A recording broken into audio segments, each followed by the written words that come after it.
जय श्री राम। शंखनाद में आपका स्वागत है। कॉकरोच पार्टी के प्रोटेस्ट में जो शामिल होने आए थे, आंदोलनकारी क्रांतिकारी बनने आए थे, मुफ्त के खाने का मौज मजा लेने आए थे, अब उनके लिए मुसीबत बढ़ गई है और कॉकरोच जनता पार्टी वालों ने भी उनको मूर्ख बनाकर छोड़ दिया है। ये लोग अब बयानबाजी करके सोशल मीडिया पर पोस्ट लिख के अपनी खानापूर्ति कर रहे हैं और जो इसमें फंस गया है वो फंसता ही जा रहा है। अभी एफआईआर रद्द करने की खबरें आई, बिहार पुलिस ने की, असम पुलिस ने की, मुंबई में हुआ, लेकिन उसके बाद भी एक्शन जारी है और एक्शन के दूसरे तरीके निकाल लिए गए हैं, जिनका ये जो प्रोटेस्ट के बाद जो सरकार के साथ जो इनके समझौते हुए, उस समझौते से लेना देना जिसका है नहीं। और कार्रवाई 2-3 तरीके से हो रही है, जिसको लेकर सोशल मीडिया पर पोस्ट भी आ रही है कि हमको पुलिस ने बुला लिया, हमारे जानकारी वहां पर है, हमारे सोशल मीडिया अकाउंट बंद हो गया। अब ये निकल कर आ रहा है और इस बीच में जो सुप्रीम कोर्ट ने कहा है उससे एक नया रास्ता खुला है।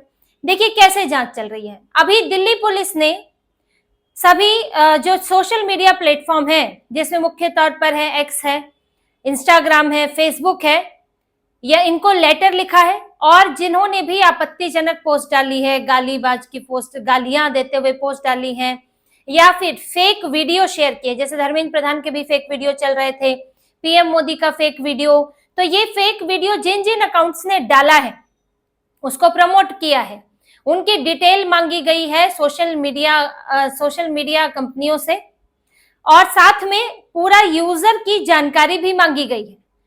किसका है, नाम, पता, लॉगिन लॉगआउट का समय, ये सब कुछ मांगा गया है और ये डिलीट तो करना ही है, डिलीट तो करवाया ही गया है। ये भी बोला गया है कि इस तरह के आपत्तिजनक पोस्ट जो है वो डिलीट हो, लेकिन डाले किसने है इसकी भी जानकारी दी जाए।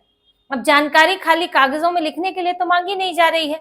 अब जब जानकारी दी जाएगी तो उसके बाद एक्शन होगा। जिसने फेक एआई वीडियो डाला है उसके खिलाफ एक्शन होगा और जिसने बहुत भद्दी आपत्तिजनक पोस्ट डाली है और डाली नहीं है, जिसने खुद बोली भी है, एक्शन उसके खिलाफ भी होगा। और जब ये सब होगा तब ये सीजेपी वाले गायब हो गए होंगे, क्योंकि चीजें धीरे धीरे हो रही है। अभी तो सोशल मीडिया कंपनियों की तरफ से जानकारी आएगी, फिर फोन घुमाया जाएगा और उसके बाद जब थाने में चक्कर लगाने होंगे तब कहाँ रह गया है अभिजीत दीपके, गायब हो गया होगा, सौरभ दास गायब हो गया होगा, ये आशुतोष रांका। आप कैसे उन तक जाएंगे? ये जो प्रोटेस्ट वाले कॉकरोच हैं, ये कैसे संपर्क करेंगे कि भाई हमारे खिलाफ ये हो रहा है? फिर लाओ अपने वकील और वही केस लड़ेंगे, थाने के चक्कर तो काटोगे ही। फिर दूसरा तरीका, दिल्ली पुलिस ने बताया है कि इस प्रोटेस्ट में 2873 आपराधिक गतिविधियों से जुड़े हुए लोग शामिल थे। बहुत बड़ी संख्या होती है 2873। और जो 20 जुलाई के बाद वहां पर जो लोग रह गए थे बाद में, वो लगभग 5-6 हजार रह गए थे। अब इसमें 2,000 से ज्यादा लोग जो है वहां घूम रहे थे, लगभग आधे की संख्या हो जाती है 2800। और ये लोग वहां फ्री का खाना चल रहा है, नशा चल रहा है, वहां पर सलोचन पिया जा रहा है, दारू चल रही है, 52 टन कचरा निकला है वहां से और विदेशों से खाना आ रहा है मुफ्त का, सब वहां पर खाने में लगे और गालियां दे रहे हैं, रील बना रहे हैं, मजा चल रहा है। वहां से लोगों के पर्स भी चोरी हुए हैं, फोन चोरी हुए हैं, क्योंकि बढ़िया जगह बन गई भीड़ भाड़ वाली। और कैसे कैसे लोग शामिल हैं। 101 तो वो है जिनके ऊपर हत्या का आरोप है, किसी की हत्या करके पहुंचे हुए हैं। 989 वो हैं जिनके ऊपर गंभीर मामले दर्ज हैं और इसमें 41 महिलाएं अभी तक चिन्हीकृत की गई हैं जिनके ऊपर हत्या, अपहरण, ड्रग्स के मामले दर्ज है। और एक महिला तो वो भी पाई गई जो अपने सास ससुर को मारकर वहां घूम रही थी, छुपने के प्रयास में थी, दिल्ली की ही थी, सास ससुर को मारा था, भागी हुई थी और वहां भीड़ में छुपी हुई थी, आंदोलनकारी बनी हुई थी। अब ये लोग तो बख्शे नहीं जाएंगे, ना ही इनको बख्शने के लिए सरकार ने कोई वादा किया है कि सब आपराधिक प्रवृत्ति वाले भी छोड़ दिए जाएंगे, ना ही सीजेपी वालों ने कहा है कि सबको छोड़ो। इन्होंने तो एक उसमें कह सकते हैं ना, नियम शर्त लागू जो एक छोटा सा छोड़ दिया जाता है, वही है कि जो शांतिपूर्ण कर रहे होंगे वो सीजेपी वाले हैं, उनको कुछ नहीं किया जाएगा। अब जो आपराधिक प्रवृत्ति का है उसे सीजेपी वाले थोड़ी बोलेगा कि इसके ऊपर 4 हत्या के मामले हैं जी, ये तो हमारा आंदोलनकारी है, तो धरे जाओगे। फेशियल रिकॉग्निशन से पता लगाया जा रहा है, पहचान की जा रही है और फिर उसको दोबारा धरा जाएगा। तो ये इस तरीके से भी पुलिस अपनी कार्रवाई को अंजाम दे रही है। और फिर सुप्रीम कोर्ट ने भी बोल दिया है, सुप्रीम कोर्ट ने जो कहा है उससे तो सीजेपी वालों के तन बदन में आग लग गई है। जब से सुप्रीम कोर्ट का अंतरिम आदेश आया है, ये लोग अपने बयान पर बयान जारी कर रहे हैं, सुप्रीम कोर्ट तक को मानने को तैयार नहीं। वैसे तो ये अराजक लोग हैं, इनको चाहिए कि जो हम कहें वही हो। अगर कल को सुप्रीम कोर्ट इनके विपरीत कुछ दे देता है तो ये तो सुप्रीम कोर्ट के सिर पर, सीजेआई के सिर पे खड़े हो जाएंगे। ये तो वो लोग हैं जो सुप्रीम कोर्ट तक पर हमला कर दें, कोई बड़ी बात नहीं है।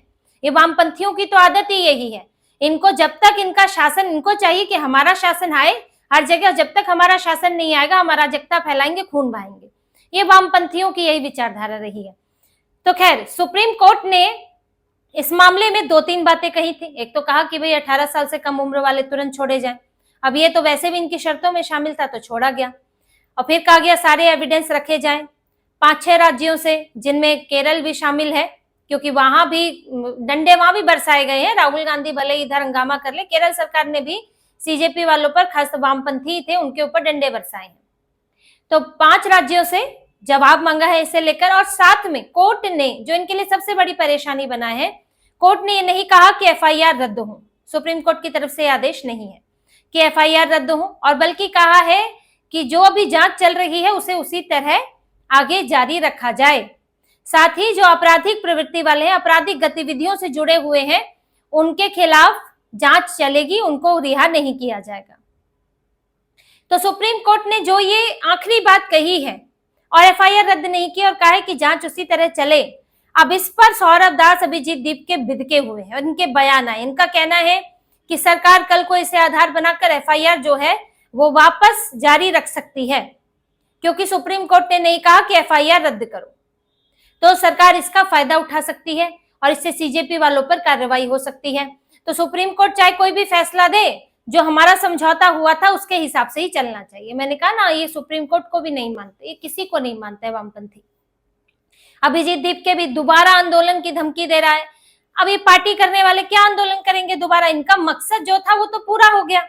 इन्हें हीरो बनना था, इन्हें लोगों को मूर्ख बनाना था, और आम आदमी पार्टी का एजेंडा पूरा करना था, और वामपंथियों को तो सुख लेना था। ये उनको सब में बड़ा सुख मिलता है, तो वो सारा एजेंडा तो पूरा हो गया इनका। अब ये किस बात के लिए आएंगे? मरो, जो भी करो भाई, क्या फर्क पड़ेगा? कोई जेल में बैठा है, कोई डंडे खा रहा है, इनका क्या जाएगा? इनके तो अपनी राजनीति सेट हो गई। तो अब ये दिखा रहे हैं, क्योंकि एक तो दबाव में भी है, क्यों अभी इनकी पार्टी के वीडियो आए थे जिसमें ये लोग मस्त हैं। एक नीट की छात्रा ने जो है आत्महत्या कर ली नंबरों के कारण, और ये अपना मस्त पार्टी कर रहे थे।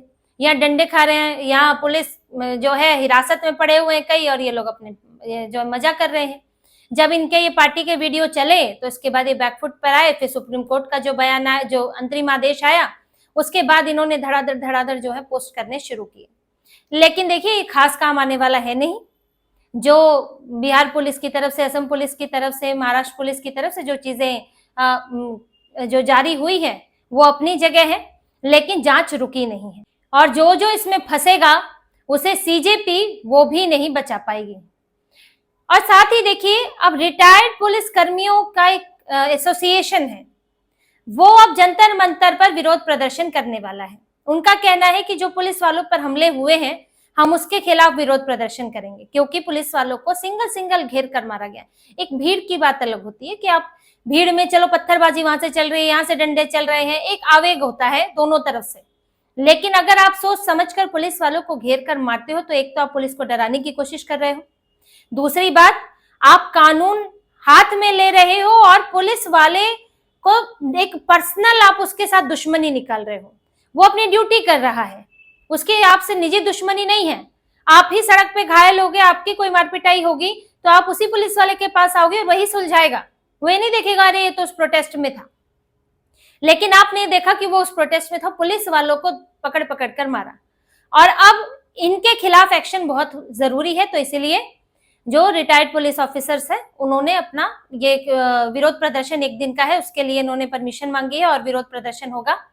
और साथ में जो पुलिस वाले हैं, जो घायल हुए थे 4 पुलिस वाले जो 20 जुलाई के बाद घेर कर मारे गए, पीटे गए, उनके परिवार वालों ने भी सुप्रीम कोर्ट में याचिका दायर की है। और सुप्रीम कोर्ट ने इस याचिका का मतलब ये है, ये दिखाना कि ये एक तरफा फैसला ना हो कि प्रदर्शनकारी पिट गए, प्रदर्शनकारी पिट गए। प्रदर्शनकारियों में कई ऐसे थे जिन्होंने पुलिस को मारा है। तो सुप्रीम कोर्ट इस तथ्य पर भी ध्यान दे। और सुप्रीम कोर्ट ने यह भी कहा है कि दोनों तरफ से, प्रदर्शनकारी और पुलिस की तरफ से जो हुआ है उसकी जांच के लिए एक कमेटी बननी चाहिए, हाई लेवल कमेटी होनी चाहिए और दोनों तरफ से जांच होगी। ऐसा नहीं कि बैठ के सिर्फ पुलिस के वीडियो देखे जाएंगे, प्रदर्शनकारियों के वीडियो भी देखे जाएंगे। तो देखिए, शुरू में तो बड़ा अच्छा लगता है, 2-4 बढ़िया बयान आ जाते हैं जिसमें लगता है कि नहीं नहीं सख्ती नहीं होनी चाहिए, इसको छोड़ो, फलाना को छोड़ो, ढिकना को छोड़ दो, रिहा कर दो। लेकिन जब अंदर मामला जाता है, जब कोर्ट में डिस्कस होता है, जब सरकार की तरफ से बताया जाता है कि कैसे पुलिस पर हमले हुए, कैसे पुलिस का मनोबल तोड़ने की कोशिश हुई और हम ऐसा नहीं होने दे सकते, और फिर सारी चीजें सामने आती हैं, तो तब असली फैसले होते हैं। और होगा, सुप्रीम कोर्ट में भी होगा। ये बख्शा नहीं जाएगा गलत करने वालों को, पुलिस को घेर कर मारने वालों को। और साथ में देखिए, ये हो रहा है पुलिस प्रशासन जो कर रहा है, साथ में समाज भी सबक सिखा रहा है। गालीबाजों को ढूंढा जा रहा है, पकड़ा जा रहा है, धुलाई भी हो रही है, माफी भी मांगी जा रही है। कुछ तो डर के मारे पहले ही माफी मांग के बैठे हुए हैं और ये लोग अपना पोस्ट भी डिलीट कर रहे हैं डर के मारे, क्योंकि इन्हें चिन्हित किया जा रहा है। और यहां तक कि एफआईआर भी दर्ज हो रही है। ऐसा नहीं है, सरकारी एफआईआर वापस हो सकती है, लेकिन जो हम आप कोई एसोसिएशन, कोई संगठन दर्ज करे वो वापस नहीं होगी, उस पर कार्रवाई होगी। तो वो काम भी चल रहा है।